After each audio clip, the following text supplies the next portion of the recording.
Bonjour. Tout d'abord, un grand merci, que dis-je, un immense merci à Hubert, grâce à qui ce bateau vient de rejoindre mon armada.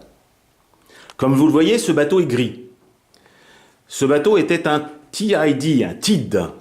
Je crois que cela voulait dire Tug Inside Dock. C'était des remorqueurs destinés à monter et à aider au montage des ponts mobiles ou des caissons flottants qui permettaient de compléter les ports pendant la Deuxième Guerre mondiale. Le bateau que vous avez devant vous sous les yeux est une coque en fibre pour lequel Hubert a intégralement construit toute la superstructure, la plus fidèle possible, avec tous les ouvrants. Donc tous les ouvrants sont fonctionnels. Et ce que vous ne voyez pas, même les petites portes ici d'ailleurs sont fonctionnelles, ce que vous ne voyez pas, c'est que cette superstructure est en plasticarde, celui qui lui garantit une protection absolue contre l'humidité, une longévité donc, et une légèreté. Comme d'habitude, l'intérêt de ce type de montage est que nous pouvons enlever la superstructure d'un seul mouvement. Hop! Et tout l'intérieur du bateau nous apparaît. Cette machine comporte donc des éléments fabriqués par Hubert et Patrick et des éléments provenant du commerce. Les éléments provenant du commerce sont notamment ce superbe TM2, Typhoon TM2 de 4 cm3 et demi, que vous connaissez déjà et que vous avez déjà vu sur un autre de mes bateaux, le Christian Brunings pour ne pas le nommer.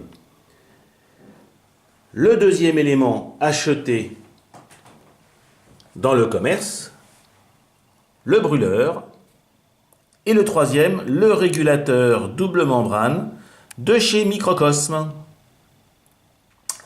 La chaudière est une chaudière horizontale à foyer central et à tube traversant, tout à fait standard, avec un très joli dôme sur lequel vous avez ici des prises en rab qui me permettront, vous vous en doutez bien, de me permettre de rajouter un élément indispensable à mes yeux, le sifflet. Très intéressant parce que déjà vu par ailleurs, le tank à gaz est fait à partir d'une bouteille. D'aucuns m'avaient déjà dit, mais une bouteille c'est quoi? C'est 0,8 mm d'épaisseur. Eh bien sachez qu'une bouteille de 0,8 mm d'épaisseur, ça résiste à 30 bars. La seule chose qu'il est important de vérifier, c'est que la brasure ne soit pas trop violente pour ne pas abîmer la fine épaisseur de métal. Ici, vous avez donc la vanne gaz qui va à la sécurité gaz. Ici, vous avez une type le gris pour le remplissage. Et ici, vous avez en plein milieu une petite Schrader, l'équivalent, tchic tchic, vous entendez? Parce qu'il y a encore un petit peu de gaz dedans. La purge.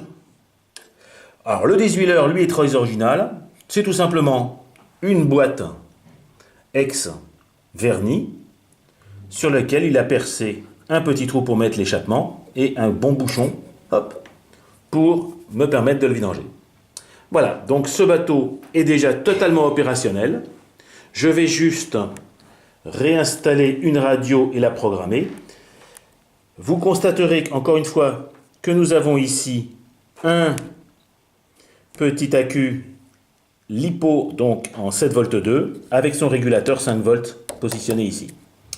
Donc dernière astuce entre guillemets, l'ensemble vapeur est sur une platine que vous voyez ici et qui peut donc s'enlever en une seule pièce, ce qui est quand même, reconnaissez-le, fort pratique lorsque nous devons travailler dessus. Voilà, ben écoutez, cette machine, ce bateau vont me demander un minimum de travail, vous l'avez compris, et va me donner, je l'espère, beaucoup de plaisir sur les bassins. Encore une fois, merci Hubert. Au revoir les amis. Ah, petit dernier détail que je voulais vous montrer. L'hélice est de taille raisonnable. Si je peux, j'en mettrai peut-être une de 5 mm de plus, mais bon, c'est à voir. Voilà. Comme un livre, je referme cette page. Et vous aurez bien entendu droit à un essai. Hop. Baignoire. Hop. Il faut juste que je remette l'arrière, mais bon, ça c'est un détail. Et voilà une vue d'ensemble du bateau.